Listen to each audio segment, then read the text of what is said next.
Bugün BTICG sonucunuz çıktı. Kimdi?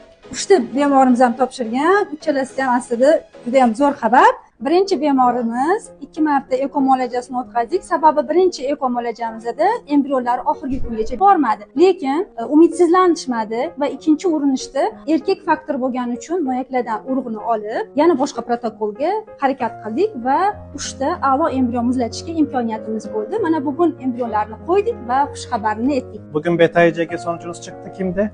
Sizdiniz değil mi? Hayırlı uğurlu olsun.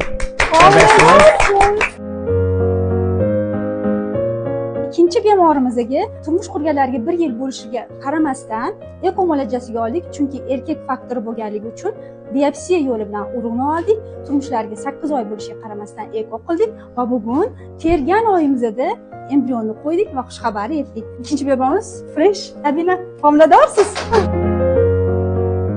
Uchinchi bemorimiz bizga murojaat qilganlarida bularda 3 yillik bepushtlik aniqlangandi, lekin bemorimizda ota-onalari qarindosh bo'lganligi sababli bularda genetik muammo ham bor edi va biz bu bemorimizda bitta sog'lom embrion oldik va shu bitta embrionni bachadonlariga transfer qildik va bugun chiroyli xabar oldik. Uchinchi bemorimiz Marjona, homilador.